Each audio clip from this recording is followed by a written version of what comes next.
প্রথমেই আপনাদের সবাইকে ধন্যবাদ জানাচ্ছি আসার জন্য। আপনারা জানেন যে গত 18 তারিখ আমাদের গোঘাট থানার অন্তর্গত Kamarpukur Ramakrishna mission multipurpose school থেকে 3টি ছেলে স্কুলের পরে স্কুল করার পরে যখন বাড়ি যায়, বাড়ির পর থেকে মিসিং হয়। এবং তারপরে ওই স্কুলেরই হেডমাস্টার মশাই, যিনি কল্যাণেশ্বর নন্দ মহাশয় আছেন, উনি একটি কমপ্লেন দেন গোঘাট থানায় যে এই 3টি ছেলেকে কেউ বা কারা কিডন্যাপ করেছে। এবং তার ভিত্তিতে আমাদের গোঘাট থানায় 18/12/2024 তারিখে একটি কেস হয়, 137(2) BNS এই ধারায় একটি কেস রুজু হয়। এবং এই কেসের হওয়ার পরে আমরা গোঘাট থানার এবং আমাদের SDPO সাহেব সবাই মিলে এই কেসটির ইনভেস্টিগেশন একসাথে করতে শুরু করে।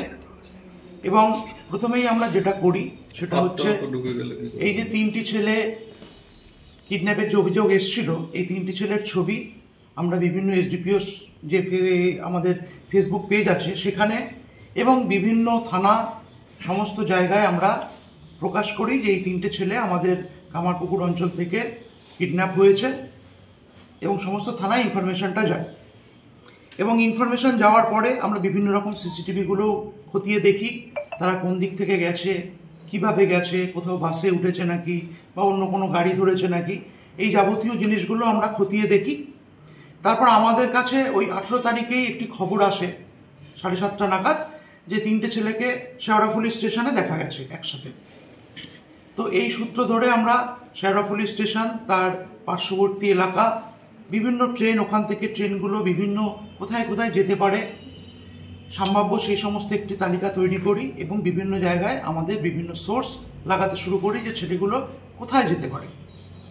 তারপর আমরা ওদের মোবাইল ফোনগুলো, যেহেতু 3টে ছেলেই 14 বছর বয়স ছিল, ওরা নিজেরা ফোন ইউজ করতো না, তো ওদের বাড়ির ফোনগুলোও আমরা দেখি যে ওরা ওই বাড়ির ফোনগুলো ইউজ করে কিছু করেছে নাকি। তার থেকেই আমরা একটি তথ্য পাই যে সেখানে আমরা একটা এগারসি ব্রোহিত বলে একটি পেজ পাই, যে পেজটি ওরা কোনো একটি ডায়েরি থেকে ছবি তুলে ফোনের মধ্যে সেভ করে রেখেছিল গ্যালারিতে। সেই তথ্য থেকে আমরা, যদিও সেই ছবিটি ওরা ডিলিট করে দিয়েছিল, কিন্তু ডিলিট করার পরেও ওটা আমরা পুনরুদ্ধার করি। করার পরে আমরা জানতে পারি ওই সেম নামের একটি ইনস্টাগ্রাম পোস্টও আছে, সেই পোস্টটি ওটা ডিলিট করে দিয়েছিল। আমরা সেটা বিভিন্ন টেকনোলজির মাধ্যমে সেটাকে আবার পুনরুদ্ধার করি, করে আমরা একটি ক্লু পাই যে ওরা ওখান থেকে শেওড়াফুলি থেকে ওরা তারাপীঠ অঞ্চলে যেতে পারে। তারাপীঠে ওরা থেকে তারপর ওরা আমাদের রাজ্যের বাইরে চলে যাওয়ার একটা পরিকল্পনা করেছিল। তো এই ক্লু পেয়ে সাথে সাথে আমাদের গোঘাট থানার একটি টিম নেতৃত্বে আমাদের সুজিতবাবু ছিলেন, উনি গেল এবং তারাপীঠ গিয়ে ওই 3টে ছবি নিয়ে সম্ভাব্য যেখানে যেখানে তারা থাকতে পারে সেই সমস্ত জায়গাগুলো ওরা খোঁজাখুঁজি শুরু করলো। বিভিন্ন অটো ড্রাইভার, টোটো ড্রাইভার, বাসের ড্রাইভার বা বিভিন্ন যত রকম যানবাহনে ওখান থেকে ছেলেগুলো যেতে পারে সমস্ত ড্রাইভারদের ওই ছবিগুলো দেখিয়ে তাদের অনুসন্ধান করার চেষ্টা শুরু করলো। শেষে আমরা একটি ক্লু ওখান থেকে পাই একজন টোটো ড্রাইভারের কাছ থেকে, যে ছেলেগুলি ওখান থেকেই টোটোতে উঠেছে। এবং তারপর তারাপীঠ সংলগ্ন একটি জায়গা থেকে আমরা 3টে ছেলেকে উদ্ধার করি। এক্ষেত্রে তারাপীঠ থানাও আমাদের যথেষ্ট সাহায্য করেছে এবং আমাদের সুজিতের নেতৃত্বে এবং আমাদের যে গৌরাঙ্গ ছিল আমাদের এই থানার চার্জে যিনি ছিলেন এবং SDPO সাহেবের এই তত্ত্বাবধানে আমরা 3টে ছেলেকে তারাপীঠ থেকে উদ্ধার করি।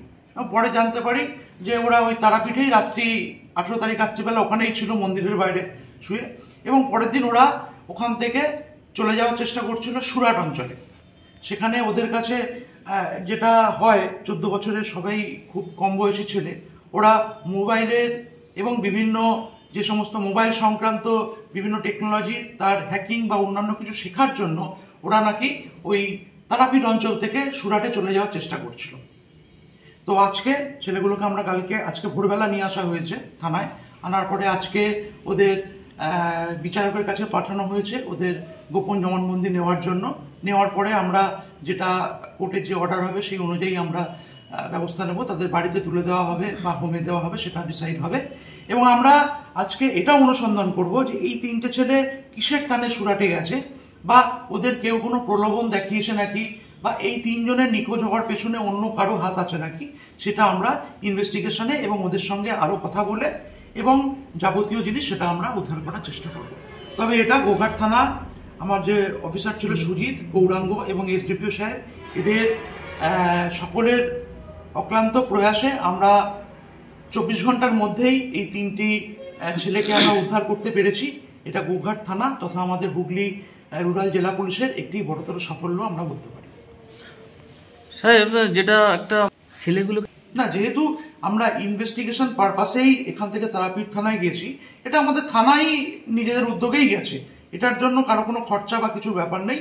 এটা আমাদের ইনভেস্টিগেশনের পার্ট এবং ইনভেস্টিগেশনের পার্টটা সেটা থানাই বহন করে, সেটার জন্য অন্য কারো কোনোভাবে করতে হবে না। সেটা বিষয়টা বলতে ওরা কোনো একটা জায়গা থেকে শুনেছিল বা কেউ প্রলোভন দেখিয়েছিল যে এই মোবাইল সম্বন্ধ হ্যাকিং বা অন্যান্য ল্যাপটপের হ্যাকিং বা বিভিন্ন এই টেকনোলজি সংক্রান্ত আরও ফার্দার নলেজের জন্য সুরাটটা নাকি ভালো জায়গা, সেখান থেকে নাকি এসবগুলো শেখা যায় ভালো। এই প্রলোভনের বশবর্তী হয়ে ওরা গেছিল এবং আমরা এইটাই জানার চেষ্টা করছি যে এটা ওরা নিজেদের বুদ্ধি থেকেই এসেছিল ওদের মাথায়, বা অন্য কেউ ওদের বলেছিল যে এইখানে গেলে এটা ভালো শেখা যায়, সেটা আমরা ইনভেস্টিগেশনের যে পিরিয়ড আছে সেই ইনভেস্টিগেশন পিরিয়ডে আমরা উদ্ধার করবো। সেটা যদি কেউ ওর পেছনে যুক্ত থাকে নাকি এবং সে থাকলে তার ভূমিকাই বা কতটা আছে, বা এই কিডন্যাপিংয়ের পেছনে তার কোনো হাত আছে নাকি, যদি থাকে তাকেও আমরা ভবিষ্যতে গ্রেফতার করব এবং যথাযথ ব্যবস্থা নেব। সম্প্রতি দেখা গেছে আরামবাগে, এটা একদমই আলাদা ব্যাপার, এটার সঙ্গে ওই এনআইয়ের ব্যাপারটা কোনোভাবেই যুক্ত নয়। এটা যেটা যত এখনো অবধি যেটা পাওয়া গেছে তাতে ছাত্ররা নিজেদের একটা সেই 3 জনই নিজেরা প্ল্যান করে করেছে। এবার এর সঙ্গে আর কোনো ছাত্রছাত্রী এদের সঙ্গে যুক্ত আছে নাকি সেটা আমরা ইনভেস্টিগেশন পার্টে আমরা দেখে নেব। স্যার, এই সংলগ্ন গোঘাট বা আমার আরামবাগ সাব ডিভিশনের অন্য স্কুলগুলোতেও এই যে ঘটনাটা ঘটেছে, এইভাবে কোনো কিছু শেখার উদ্দেশ্যে এই যে প্রলোভনে পা দিয়ে বাইরে চলে যাচ্ছে, এই সম্বন্ধে আমরা সচেতন করার জন্য আগামী দিনে বিভিন্ন স্কুলগুলোতে আমরা প্রোগ্রাম করব যে এটা আগামী দিনে ছাত্রছাত্রীদের উপর বিপদ আনতে পারে। আর এখনো অবধি আমরা এই ঘটনাটা মানে আরামবাগের ঘটনা বা এই ঘটনাটায় আমরা যেটা জানতে পেরেছি সেটা দেখছি যে এরা নিজেরাই কোনো জ্ঞানের বশবর্তী হয়ে বা কোনো বড় প্রলোভনের দিকে পা বাড়িয়ে এরা বাইরে চলে যেতে চাইছে। তো এখনো আমরা বাইরের কোনো চক্র যে এর সঙ্গে যুক্ত আছে এখনো অবধি পাইনি। তবে এই ঘটনায় আমরা এটা দেখার চেষ্টা করব যে ওদের এই প্রলোভনটা কে দেখালো, না ওদের এই প্রলোভনটা কোনো টিভি দেখে বা কোনো সোশ্যাল মিডিয়া থেকে এদের কাছে এসছে নাকি সেটা আমরা ইনভেস্টিগেশন পর্যায়ে খতিয়ে দেখব। আর যদি দেখি যে এর পেছনে অন্য কোনো চক্র বা অন্য কারো প্রলোভন যুক্ত আছে তবে তাদেরও আমরা আইনের আওতায় আনবো এবং তাদের যা শাস্তি হওয়ার সেটাও আমরা দেবো।